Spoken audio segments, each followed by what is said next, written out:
Welcome back. Where will the new home of the Braves spring training be? The team has done its spring training at Disney's Wide World of Sports since 1997, but its lease is coming up with a time for a move. Team executives were considering 3 locations: West Palm Beach, Naples, and Northport. Palm Beach County commissioners have yet to approve the plans, and Collier County announced it was dropping out last month, leaving Sarasota County as the prime location when the team moves in 2019. And joining us for more on this situation is former Northport City Commissioner Cheryl Cook, Norm Schimmel of the Tourist Development Council, and here via Skype is Nick Cellini, co-host of Rude Awakening, a radio show that covers the Atlanta Braves in Atlanta. And in full disclosure, Nick is the uncle of our own Adam Cellini. So, Nick, thanks for joining us from Atlanta, and Cheryl and Norm, thanks for being with us here in the studio. Happy New Year to everyone. Well, let's start with Nick, first of all. We want to know where we stand this moment, where the Braves are in these negotiations as we get ready to start the first business day of the new year tomorrow. Are they feeling the pressure, Nick? They are mum on the subject right now. It's kind of bizarre, Haley, because they haven't said anything. And you brought up the fact that Naples, that deal has fallen through a couple of times now. West Palm Beach, it's their old stomping grounds. But really, when you look at the situation now as it stands at Disney's Wide World of Sports, they've got the Tigers in Lakeland, Florida, approximately half an hour away. And no other team is really close. So you can only take on the Detroit Tigers so many times. And that's why right now I think they're trying to play Collier County and Sarasota County and West Palm against one another. But I really don't know if they have any other options right now aside from what's going on in Sarasota. So it's kind of a sticky situation for the Braves right now. All right, and Cheryl, let's talk a little bit about what Collier County's comments were on this. They said it's too expensive. They said their money would be spent better elsewhere, and they don't feel that they're getting enough out of this deal. Do you think that Sarasota County feels that same way? I can't answer for the county, but I can tell you that last year I was actually approached and a request was made of about $800,000 of city money. I don't think it was incentive money, but at this point I would find it difficult to find the $800,000 to contribute, and that's if the figure hasn't changed. So the people of the city of Northport need to know that they are asking for taxpayer money to contribute to this. So that would be going to the taxpayers, some of this money. It would be coming from the taxpayers. Right, I mean going to ask the taxpayers for this money is what I was meaning. And now, Norm, let's talk about comparing this to the Orioles, because you were instrumental in that process and you know the details of it. I wasn't instrumental, I was just a deeply informed resident and kind of led the resident charge. But the Orioles did not cost a resident in Sarasota County 1 penny. The money for the Orioles came from tourist development tax, and that was like 80% of the money was out of tourist development bed tax, and the rest came from different forms that they have of paying. But a resident of Sarasota County paid nothing for the Baltimore Orioles. And now I understand that the deal in Northport would be somewhat similar with the revenue and the amount of money needed coming from these different sources, sort of cherry picking each to make that total come up. Perhaps I can tell you my personal experience, and one of the concerns I would have is that Northport does receive some of the bed tax money from the tourist board, but it's not the same amount of money as the county receives, obviously, for Orioles, because they're the ones that dole it out down to us. So while the taxpayers in Northport would be paying money, we would be getting some of them back. But I'm very cautious about using the taxpayer dollars for this kind of money. I'm not in office anymore, but I am a resident. Right, so it does affect you, of course. Now let's go back to Nick. Now, Nick, the Braves vice chairman said in December that they were still, quote, in talks with Palm Beach County. We haven't heard anything about that. It hasn't gone to a vote, but he was quoted as saying that they are still in talks. Have you heard that that is true? I haven't heard anything one way or another. What I can tell you is, though, there's nothing wrong, no matter what the business is, no matter what you're going for, there is nothing wrong with trying to create some leverage in the deal. Look, the Braves are at a tough spot right now. They've got to get out of Disney's Wide World of Sports within 2 years because, as I said, there's really nobody around them to play aside from the Tigers. And while from the outside looking in Disney's Wide World of Sports, the whole complex seems to be state-of-the-art, the reality is for a Major League Baseball team, it's not. I am there down there every season. in February to begin the baseball season for spring training, and you've got exercise equipment sitting in hallways. They just don't have the room to keep up with the modern day standards of professional sports, specifically Major League Baseball. This is why the Braves really are between that proverbial rock and a hard place. Yeah, I think we've seen that at a lot of stadiums, actually, with the minor league teams or the major league teams spring training. These stadiums just have not kept up with advancements. And Norm, you wanted to add something. I wanted to add something to what Nick said. MLB has taken the Yankees and sent the Yankees out of Tampa over to the West Coast, just to follow up on what he said, because there's not enough teams to have variety of spring training over there. We lose in that because we don't get the Yankees, the games that they play over there, we lose on the East Coast, whether it's from here all the way to Fort Myers or into Bradenton. And I want to just say one other thing, too. We have in Bradenton, we have the team that's been in the city. No major league team has been in a city longer than the Pirates have been in Bradenton. So they're part of the whole culture. Right, so maybe that's a good omen for the Braves coming here. We'll see. Well, there's much more on this discussion to come. But first, we have to get a check on our forecast. We'll be back with that in just a moment.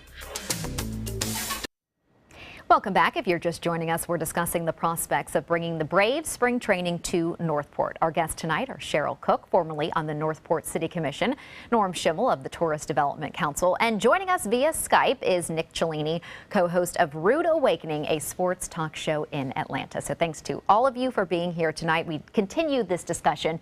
When we were talking earlier, Norm, you mentioned about the Pirates, how long they've been in Bradenton and how much of a part they've been of the community. But with that case, McKechnie is being used much more of the year because their minor league team, the Marauders, are playing there. It's different at Ed Smith Stadium. The stadium does sit empty for a while. So do you feel like the county's getting its money's worth out of it? They are. The Orioles have a program called Orioles 365 in Sarasota. And there are a variety of things that are happening at the stadium, and they're increasing. If you've never had the experience of seeing the Sarasota Orchestra in the stadium with fireworks in back of them, 3,000 people, it's fabulous, and that's going to increase, and that's going to do more. But they do a variety of things also at their training camp, which is across 75. So the numbers that were given to the TDC back based on the return on investment that we gave the Orioles is there, and it's recycled money, granted, but they're talking about $81 million that it produces in revenue yearly for the county, and Visit Sarasota County presented that to us. And you know, you're dealing with recycled jobs, recycled money. Some of it I can agree, but I think there's a big number coming back. I think we're getting our money's worth. Okay, and Northport and the county, of course, is hoping that would continue. But now, Cheryl, some in Northport, they're saying, well, this is great. It could bring jobs, it could bring new businesses, maybe even new hotels, but there are also traffic concerns that come with that. What are your thoughts on that? Indeed. I will say also regarding the hotels and the jobs, it's not just the Braves that would bring these amenities in, because as a past member on the tourism board and also my current position as a radio host, I'm finding that there are other groups that need the hotels. For instance, Foxley Farms, who's a member of Visit Sarasota.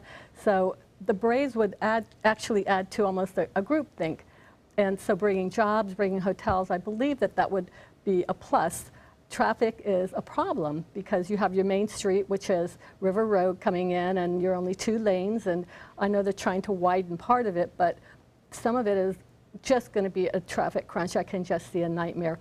I will say that some of the people that I talk to in West Villages, I find that they are almost evenly pro and con, because this will be in their backyard. So the rest of the people in the city, and I don't talk to a lot, this is almost anecdotal, but it seems that there's almost a non-committal attitude for most of the people that I talk to in the city. So as far as bringing in the jobs and the hotels, this would be a great symbiosis of bringing people together. And might even bring more people down to Northport who don't visit there very often, you know, those of us up here in Sarasota. Now let's head over to Nick. Now, one thing that we are wondering about is if the Braves will give it all. I know you aren't in these negotiations, Nick, but I think that the counties feel like, especially the way that Collier County expressed it, that they're not getting enough in return. So do you think that the Braves will give a little in these negotiations?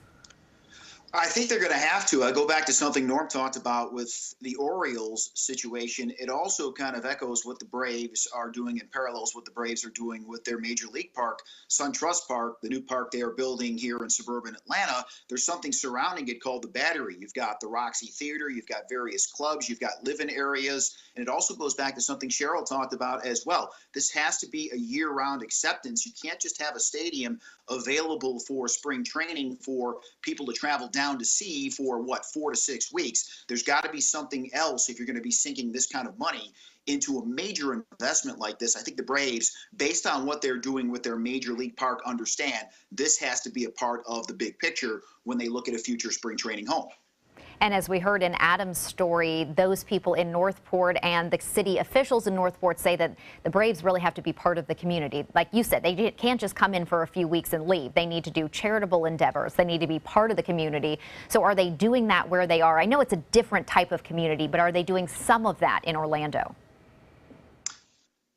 I think they are to a certain extent, but you have to understand they don't really own Disney's Wide World of Sports. They're renting there. It's almost like it's their apartment as opposed to it being a home that they pay a mortgage on. So for that reason, they do all they can. I think, again, if you go back to what they're doing now at SunTrust Park, I think wherever they end up in spring training, you'll see a similar situation, a work here, play here environment to include the community. They can be a part of the community and vice versa. Right, they would be more entrenched in this community than they would be like at Disney. And Cheryl, why have the commissioners, do you think, or Norm, you can chime in as well, why have the commissioners not been an integral part of the negotiations at Sarasota County Commissioners? I can't answer for the Sarasota County Commissioners, but since this will be a project in Northport, I can tell you when I was in the commission, and this is just all the way until this last November, that there was no reaching out to the commissioners except the opportunity to request some of the funding. And I got the impression that it was by design, that the Braves are holding their cards very close to their chest. And is that what you've heard as well? I think these negotiations are the most secretive thing since the Manhattan Project and the atomic bomb. But they're being handled by the county, and I think Mr. Harmer is involved in handling them also. Of course, we'd all love to know where we're going with them. But the negotiations have been very secret, even to the TDC. One quick point to you. If they come into South County, which is great not only for South County, but it helps the Orioles, and the Orioles will help the Braves. It's a win-win situation. Yeah, talk about how that would, we kind of touched on it, but it gives these teams in this corridor more opportunity to play other teams. And bring more. The most important thing here is tourism revenue. That's the most important thing. And the tourism revenue, for instance, is up. The flights coming in from Mid-Atlantic is up 128%. You bring the Braves in here now, they're not only going to go to the Braves games, they'll go to the Oriole games too if they come into the county. It's just a win-win if we get them both. But it has to be a commitment on their part as well as a commitment on the county's part too. And very briefly, I'm going to close with Nick, but very briefly tell us that the Orioles, they do not share direct stadium revenue with Sarasota County. Is that correct? They don't. When the agreements were being finalized, some of the points in the agreement that we wanted or the county wanted could not be reached, and some of the points that they couldn't be reached too.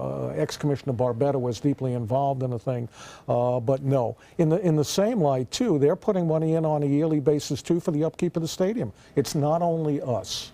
But again, I come back to one thing. It didn't cost a resident 1 cent for the Orioles to be here. Okay. Now to close out with Nick, I hate to even throw this out there because we really hope that they come spring train in Florida, but is Arizona going to be thrown out there? We haven't heard talks of Arizona, but is it a possibility? I don't think it is. I think they want to stay kind of close to home down in Florida. I think worst case scenario, you never say never, but I haven't heard anybody discuss Arizona at all. So that's great news for the Braves, and I think great news for Florida too. Staying in this southeast region is probably preferable. Well, thank you, Nick and Cheryl and Norm, for joining us. We do have to take a quick break, but when we return, we have some final thoughts from our guests. Welcome back. The Orioles bring an estimated $81 million of economic impact to Sarasota each year. So could the Braves bring in similar revenue to Northport? Our guests join us for their final thoughts. And let's start with Nick. I just want to get your final thoughts on where we are, if we're going to hear anything in the next few months. Everyone is just really waiting and getting kind of tired of waiting. I think they would love to have it done by the time spring training comes to a close, because it's just going to take some time to plan. I think it's a deal that needs to get done. I think the Braves understand that, and even though they are playing it close to the vest right now, as we've talked about, they get it, and I think they're going to do everything they can to ensure that everybody, top to bottom, from the organization to the basic fan, gets a fair deal. And Cheryl, your final thoughts on if you think this is a good idea for Northport? Well, certainly if everybody can do their part, I would think it's a great idea. We certainly, again, are desperately in need of a economic development driver down there. So if it all comes together, sure, and if the taxpayers aren't burdened, yes, I think it would be a great idea. And Norm, based on what you've seen with the Orioles and the beautiful Ed Smith Stadium, do you think this could be a similar situation for I Northport? absolutely do. It's a home run for the county, and it gives them two wonderful teams. And the girl, by the way, who redesigned Ed Smith Stadium is the one that converted Braves Field. So she's in the Hall of Fame, and she built Camden Yards. Same thing could be done down in the South. All right. Well, thank you all for joining our conversation tonight. And if you would like to see this conversation once again, or see some past ones, or make a comment, you can visit our Facebook page, and you can watch these discussions anytime on Apple TV, Amazon Fire, and Roku. Thanks to all of our guests for being here tonight. Cheryl Cook, a former city commissioner in Northport, Norm Schimmel on the Tourist Development Council, and Nick Cellini, co-host of Rude Awakening on 680 AM, The Fan, based out of Atlanta.